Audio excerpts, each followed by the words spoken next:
मस्त. अगदी स्वीट शॉपमध्ये मिळते तशी ही आंबा बर्फी झाली आहे ना. मनोरा तर काय सुंदर दिसतोय पहा बर्फीचा.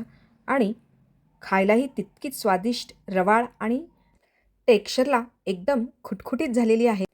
नमस्कार.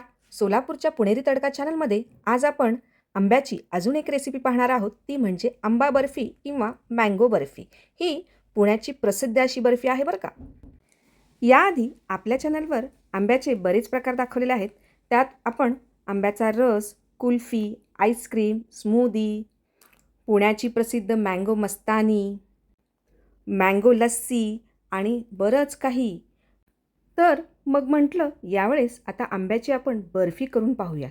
अगदी परफेक्ट शॉप स्टाईल अशी आपली बर्फी तयार झालेली आहे. फक्त 3 साहित्य वापरून आणि योग्य प्रमाण जर या साहित्याचं तुम्ही वापरलं तर तुमची आंब्याची बर्फी अगदी परफेक्ट होईल, जराही चुकणार नाही. तर ही 3 साहित्य कोणती? तर ती आहेत दूध, मिल्क पावडर आणि आंब्याचा रस. या 3 पदार्थ वापरून आपण ही रेसिपी अगदी सोप्या पद्धतीने बनवलेली आहे. या ठिकाणी मी आंब्याची बर्फी बनवण्यासाठी 2 वाटी आंब्याचा रस घेतलेला आहे आणि त्या 2 वाटी रसामध्ये मी 1 वाटी साखर घालून हा रस मिक्सरला फिरवून घेतलेला आहे. यात पाणी, दूध काहीही घातलेलं नाही. आणि या वाटीने मी मिल्क पावडर 3 वाटी घेणार आहे. जी वाटी आपण रसासाठी वापरतोय तीच वाटी आपण मिल्क पावडर आणि दूध मेजर करण्यासाठी वापरणार आहे. अगदी पसरट, सपाट अशा वाट्या वापरा, जेणेकरून आपलं प्रमाण चुकणार नाही.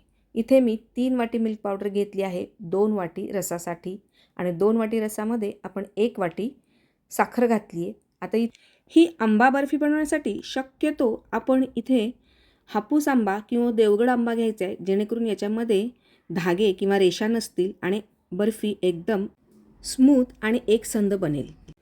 तुमचे आंबे कितपत गोड आहेत त्यावर तुम्ही साखरेचं प्रमाण ठरवायचे. मी इथे 1 वाटी वापरले, तुम्ही कमीही वापरू शकता किंवा यापेक्षा जास्तही वापरू शकता. तर प्रमाण अगदी सोपं आहे. 3 वाटी मिल्क पावडर, 2 वाटी दूध आणि 2 वाटी साखर घातलेला आंब्याचा मिक्सरमध्ये काढलेला रस. चला तर मग ही डिलिशियस अशी मँगो बर्फी कशी बनवायची याची रेसिपी पाहूयात. इथे मी नॉनस्टिक पॅनमध्ये किंवा तुम्ही जाडबुडाच्या पॅनमध्येही ही बर्फी बनवू शकता. या पॅनमध्ये मी 2 ते 3 चमचे साजूक तूप घातले आणि याच्यामध्ये आता मी 2 वाट्या दूध घालते आहे. इथे मी गॅसची फ्लेम लो ठेवलेली आहे आणि हे दूध फक्त कोमट होईपर्यंतच आपल्याला तापवायचं आहे. ते कोमट झालं की गॅसची फ्लेम बंद करायची आहे.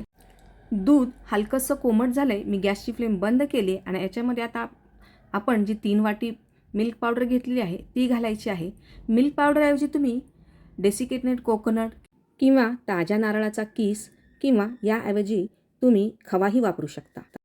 लक्षात ठेवा आपण गॅस बंद केलेला आहे आणि ही सर्व मिल्क पावडर आपण दुधामध्ये व्यवस्थित मिक्स करून घ्यायची आहे. जे काही खडे तयार होत आहेत ते चमच्याने व्यवस्थित फोडून घ्यायचे आहेत. एकसंध असं हे मिश्रण झालं पाहिजे इतपत व्यवस्थित आपण मिक्स करायचं आहे. आता तुम्ही पाहू शकता, हे पहा व्यवस्थित असं हे मी मिक्स केलेलं आहे, एकसंध तयार झालेलं आहे. आता आपण गॅसची फ्लेम चालू केलेली आहे. ही मँगो बर्फी करताना आपण गॅसची फ्लेम संपूर्णपणे लो ठेवणार आहे. शेवटपर्यंत आपल्याला ही गॅसची फ्लेम लो ठेवायची आहे. अजिबात मीडियम किंवा हाय करू नका. 10 मिनटानंतर तुम्ही पहा आपली ही जी मिल्क पावडरचं मिश्रण आहे ते घट्ट असं एकदम रबडीसारखं होत चाललेलं आहे. अजून एक 5 मिनटं आपण ह्याला छान शिजवणार आहोत. टोटल 15 मिनटं आपण ही मिल्क पावडरचं मिश्रण शिजवलेलं आहे आणि तुम्ही पाहू शकता अगदी आता घट्ट एकदम भजीच्या पिठासारखं हे घट्ट झालेलं आहे मिश्रण. आता या स्टेजला याच्यामध्ये आपण जे आमरस तयार केलेला होता साखर घालून तो घालायचा आहे. यानंतर हा आमरस या मिल्क पावडरच्या मिश्रणामध्ये व्यवस्थित एकसंध मिक्स करून घ्यायचा आहे, एकजीव करून घ्यायचा आहे अशा पद्धतीने. आणि यावेळेसही आपण गॅसची फ्लेम लोच ठेवलेली आहे. लो फ्लेम असल्यामुळे बर्फी बनायला थोडासा वेळ लागतो, पण शेवटी रिझल्ट बघून सगळा वेळ सत्कारणी लागला असे वाटेल. यानंतर तुम्ही पाहू शकता मी व्यवस्थित हा आमरस मिल्क पावडरच्या मिश्रणामध्ये मिक्स केलेला आहे. आता आपण याला असंच 10 ते 15 मिनटं शिजवून घेणार आहोत. शिजत असताना आपल्याला याच्यामध्ये उलटणं सतत ढवळत ठेवायचं आहे, जेणेकरून हे मिश्रण खाली लागणार नाही.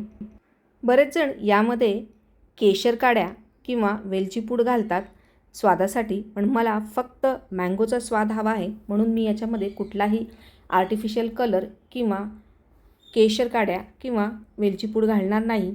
तर जो काही मँगोचा कलर असेल तोच कलर आपल्या या मँगो बर्फीला येणार आहे. 15 ते 20 मिनटानंतर पहा, मिश्रण अगदी घट्ट होत चाललेलं आहे आणि पॅनपासून वेगळंही व्हायला लागलं आहे. आता आपण एक 5 मिनटं याला आणखी शिजवूयात. 5 मिनटानंतर पहा, मिश्रण अगदी घट्ट होऊन त्याचा गोळा छान तयार व्हायला लागला आहे. या स्टेजला आपण गॅसची फ्लेम बंद करायची आहे आणि यानंतर हा मिश्रणाचा गोळा आपल्या हाताला सोसवेल इतपत थंड होईपर्यंत आपण याला बाजूला ठेवूयात. आणि बर्फीचं मिश्रण थंड होईपर्यंत मी इथे एका प्लेटला उलट्या बाजूने तूप लावून घेतलं आहे, ज्याच्यावर आपण ही बर्फीची मिश्रण जे आहे ते थापणार आहोत.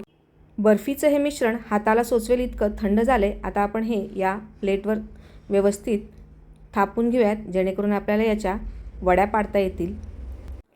तुम्ही मी सांगितलेल्या सर्व टिप्स आणि प्रमाण योग्य घेतलं तर तुमचाही अशा प्रकारे बर्फीचा छान गोळा तयार होईल आणि मँगो बर्फी एकदम डिलिशियस टेम्पटिंग बनेल. आता आपण स्टॅप्युला किंवा उलतण्या किंवा एखाद्या पसरट वाटीने पसरवून घेऊयात आणि याला आपण चौकोनी असा आकार देऊयात. आता वरची बाजू स्टॅप्युलाने समान करून घेऊयात. अशा पद्धतीने हे पहा, एकदम परफेक्ट असा आपला स्क्वेअर शेप झालेला आहे. आता या बर्फीला आपण सेट करणार आहोत.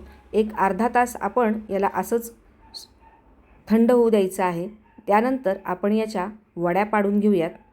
बर्फीचे हे मिश्रण पूर्णपणे थंड झालेलं आहे.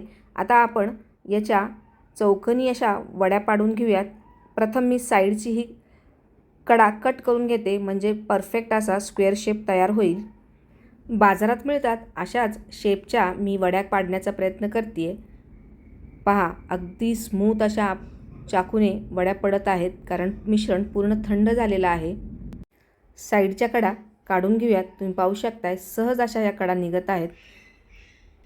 यानंतर या बर्फीला मी 3 ते 4 तास असंच सेट होऊ देणार आहे. वर एक झाकण झाकून मी अशीच ठेवणार आहे आणि त्यानंतर मी या कट करणार आहे पूर्णपणे. 4 तास झालेत. आता आपण ह्या कट करून घेऊयात. प्लॅस्टिकच्या चाकूने प्रथम मी बेस प्लेटपासून वेगळा करून घेते. पहा, अगदी सहज बर्फी प्लेटपासून वेगळी झालेली आहे. मस्त अशी छान तयार झालेली आहे. सर्व बाजूनी स्मूथ आणि तितकीच खुटखुटीत रवाळ तयार झालेली आहे. पहा, बर्फीचा हा असा मनोरा मी तयार केला आहे. काय मोहक दिसतोय ना. मस्त रवाळ डिलिशियस टेम्पटिंग अशी ही आपली आंबा बर्फी किंवा मँगो बर्फी फक्त 3 साहित्यात कुठल्याही प्रकारचा कलर किंवा फ्लेवर न वापरता आपण ही बनवलेली आहे. ही बर्फी फ्रीजमध्ये 4 ते 5 दिवस सहज टिकते. तुम्हीही ही बर्फी करून बघा आणि कशी झाली हे कमेंटमध्ये नक्की सांगा. यातली मी एक बर्फी तुम्हाला तोडून दाखवते. अगदी मस्त झालेली आहे, एकसंध स्मूथ आणि छान अशी. मग काय, तुम्हीही या सीझनला ही आंबा बर्फी ट्राय करणार ना. सहज सोप्या पद्धतीने आणि कमी साहित्यात मी दिलेल्या या टिप्स फॉलो करा. तुमची ही आंबा बर्फी एकदम परफेक्ट बनेल. मंडळी, तुम्हाला हा आंबा बर्फीचा व्हिडिओ आवडला असेल तर व्हिडिओला लाईक करा, कमेंट करा आणि हो, जर चॅनलवर नवीन असाल तर चॅनलला पटकन सबस्क्राईब करा. परत भेटूयात अशाच एका नवीन रेसिपीसहित. तोपर्यंत मस्त खा, स्वस्त रहा. धन्यवाद.